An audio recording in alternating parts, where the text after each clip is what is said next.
This week we're taking a look at the wild account of the arrest of Jesus in John chapter 18.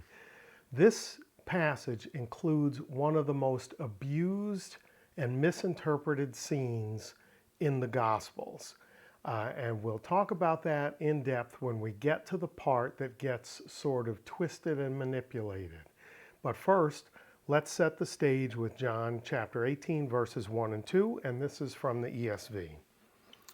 When Jesus had spoken these words, he went out with his disciples across the Kidron Valley, where there was a garden, which he and his disciples entered. Now Judas, who betrayed him, also knew the place, for Jesus often met there with his disciples. We're going to work through verse 3 together, piece by piece, in three chunks. Let's dig right in. Houn Judas labon tein speron. So, Houn Judas, then Judas, labon, after receiving, this is an aorist participle from lambano, after receiving tein speron, the detachment. So then Judas, after receiving the detachment. We need to talk about tein speron for a moment. Tein speron is the accusative case of spera, and in a Roman context, it is a cohort of soldiers, and a cohort is not as big as a legion, but it's as many as 600 men. The odds are that the force that's coming out to arrest Jesus is not as big as 600, but it's a significant group of men. That's important for the story. Let's move on and look at the second part. Kai ekton archiereon kai ekton phariseon huperitas.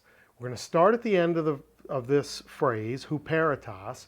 Huperitas is officers. So we know that Judas has received a cohort, a detachment, a large group of men, and officers, ekton archieron from the high priests or the leading priests, kai ekton phariseon, and also from the Pharisees.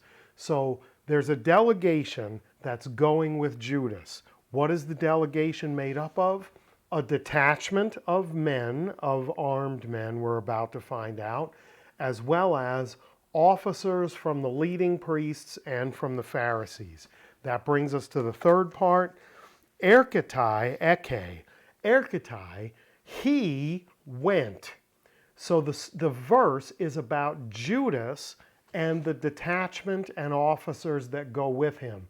Our verb here, he went, is singular because the subject of the verb is Judas. Erketai eke, he went there. Where? To the garden that in the Kidron Valley that Jesus gathered with his disciples. Metaphanon, with lanterns, oil lanterns, kai lampadon, and torches, kai hoplon, and weapons. So lanterns, torches, and weapons are all in the genitive plural. So they're not just things that Judas has, because Judas has a whole detachment of men and officers from the leading priests and the Pharisees. And this crowd of men that's going with Judas has lanterns, torches, and weapons. So let's talk about lanterns and torches. What's the difference? Why does it matter? Oil lanterns are simply a light source, but torches are both a light source and a weapon. Can be used offensively or defensively. But then we get this great word, hoplon, and if you Google the word hoplite, you'll see the prototypical Greek soldier with a helmet and a breastplate and a girdle and a skirt and arm bracers and knee bracers and a spear and a shield and a sword and a dagger. Hoplon, weapons, is typifying the armament of a well-prepared Greek soldier. The equipment carried over onto the Romans, and so a hoplite is an armed and dangerous, well-equipped soldier. So what kind of a detachment did Judas receive? He received a detachment of well-armed and equipped men, as well as officers from the high priests and the Pharisees, and they went out to the garden where Jesus was. What does this tell us about the dynamic? They bring lots of light. They're going at night, because if they're going in the day, they don't need lots of light. They bring a large armed force. They're going as though they're going to arrest a very dangerous man who has a large crowd. They're going with a force that looks like they are expecting and prepared for resistance. Forceful, dangerous resistance. That brings us to the next part of the story, verses 4 and 5. Then Jesus, knowing all that would happen to him, came forward and said to them, "Whom do you seek?" They answered, "Jesus of Nazareth." Jesus said to them, "I am he." Judas, who betrayed him, was standing with them. So, Jesus comes forth, not with an armed force, not with a mob, but steps forward to meet them by himself and says, "Who are you seeking?" Jesus of Nazareth. I am he. Ego eimi. I am he. And we're also told that Judas was standing there at that time. So when Jesus identifies himself, the expert, the betrayer, who can corroborate that that is in fact him, is standing there too. So there's no question, there's no doubt, there's no subterfuge, there's not someone else coming out to mislead them. The Jesus who says, "I am he," is that one. It can be verified by Judas, who knows him well. Now we move on to the part of the story that gets misinterpreted, and I'm going to go so far as to say abused. What do I mean by abused? If you take this story not as it is written, but as you would like it to be, you can twist it into something very exciting and supernatural and a demonstration of Jesus' great power and authority. The trouble is that's not supported by the text as it is written in John 18. So let's dig in and take a look at what happens, and then we'll talk about how it gets misinterpreted. Hos un epen autois ego eimi. Hos un epen. Then as he spoke, or as he said, ego eimi, I am he. Then we move on to the next part. Apelthon eis ta hopiso kai episen kamai. So apelthon is from op erkomai. I depart. They departed in the aorist tense. So the aorist is telling us that this is the beginning of a new action. They began to depart, eis ta hopiso, unto the rear, unto the behind area, the rear, the backside.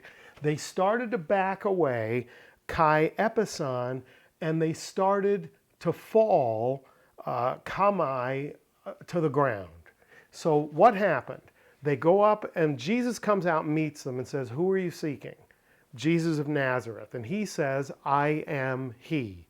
And then we're told that as he said, "I am he," like concurrent with him saying these words, they suddenly start to withdraw to the back because, remember, they came out looking for someone that they've been told is a very dangerous man with a large following. How dangerous is he? We come out with a cohort, a detachment, a large group of men who are carrying not just oil lanterns, but torches and all kinds of weaponry. They are well armed and prepared. This is a nighttime execution of an arrest warrant of a very dangerous man.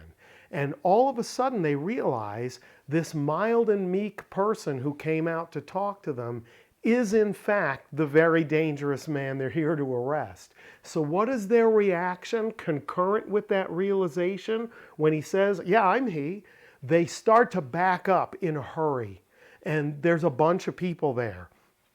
So they start to stumble over each other and fall on the ground in an effort to get away from the very, very dangerous Jesus of Nazareth. Pretty spectacular. Now, here's the thing that we need to understand. It's easy to preach this passage as a supernatural event. Jesus uttered the magic words, ego eimi, I am, and these men were bowled over and knocked to the ground. But let's look at why that cannot be what is being described. Here are our two verbs in the second half of the verse. Apelthon, which is an aorist deponent indicative third person plural. They departed. It's a deponent verb. What does that mean? It means that it's a verb that doesn't have an active form. It uses the passive form to describe the active. Why? Because it's not something that you do to someone else. It's something that you do in yourself or for yourself. They departed. They started to back away toward the rear. The next verb, epesin, is an aorist active indicative third person plural from pipto, and it's they fell. So notice, neither of the verbs are passive verbs. Why does that matter? Because the things that are happening, their withdrawal to the rear and their falling onto the ground, are things that they did. It's not things that were done to them. Jesus didn't bowl them over. They started to back away in a hurry and tripped over each other and fell to the ground. They backed away. They fell. Not Jesus bowled them over. Not they were knocked to the ground. Not the Spirit or an angel passed through and overwhelmed them. Not they heard the magic words, ego eimi, and were struck. That's not what we're saying here. They backed away unto the rear, ace taho piso, to the back of the group. So we're all right up close. There's a whole bunch of us, this armed cohort, and when we realize that this is the guy we're looking for, we suddenly start to withdraw and in that process fall down on the ground. Nothing supernatural about it. It's the reaction of the SWAT team suddenly realizing that this unassuming man that they're talking to is the very, very dangerous man that they've come to arrest. Pretty magnificent, pretty magnificent, pretty extraordinary. He's not threatening at all. He has a calm conversation with them and just says, hey, who are you guys looking for? Who are you seeking? Jesus of Nazareth. Ego eimi, I'm he. I'm the guy you're looking for. When they realize that he's the guy they've come to arrest, their reaction is in the aorist tense, signifying inception of a new action. All of a sudden, they began to withdraw. Very important part of the story. It's satisfying to look at this story as a sign of Jesus not needing to surrender. Look, when he says, I am, they're knocked to the ground and they can't take him. He only is going because he wants to go. And there's truth to that. But what there's not truth to is that when he says these words, the men are supernaturally bowled to the ground. The danger here is some passages are too good not to preach even when they're false. And that's a hard word to use, false. I want to sort of be gentle about it. It's easy to read that story and read into it a supernatural dynamic that the verb choice, the parsing of the verbs, the fact that they're a deponent and an active, and that they are not passive verbs, tells us that this is not something that was done to those men. This is simply them acting on their own, backing away from the dangerous Jesus, tripping and falling on the ground as a result. Let's move on and take a look at verses 7 and 8. So he asked them again, "Whom do you seek?" And they said, "Jesus of Nazareth." He answered, "I told you that I am he. So if you seek me, let these men go." So notice there's not even a hint of resistance in Jesus. He confirms his identity. He said, "You acknowledge that you've come here seeking me. I've told you that I'm the one you're looking for. There's no reason to involve any of these other people." Why did they bring this large group? Why did they come at night? Why are they armed heavily and prepared for resistance? Because they expect trouble from the followers of Jesus. Instead, they encounter meek and mild Jesus, who says, "If you're looking for me, take me. My followers are not a problem for you. There's no reason for you to engage them in any way. Let's go." So the dynamic is fantastic. He's calm, he's self-sacrificing, he's protective of his followers. Not at all the scary and dangerous man that they came to arrest. They thought he was so scary and so dangerous that they essentially sent a SWAT team in the night, an armed force in the night, to take him when it was the least dangerous for them. What's the lesson of this passage?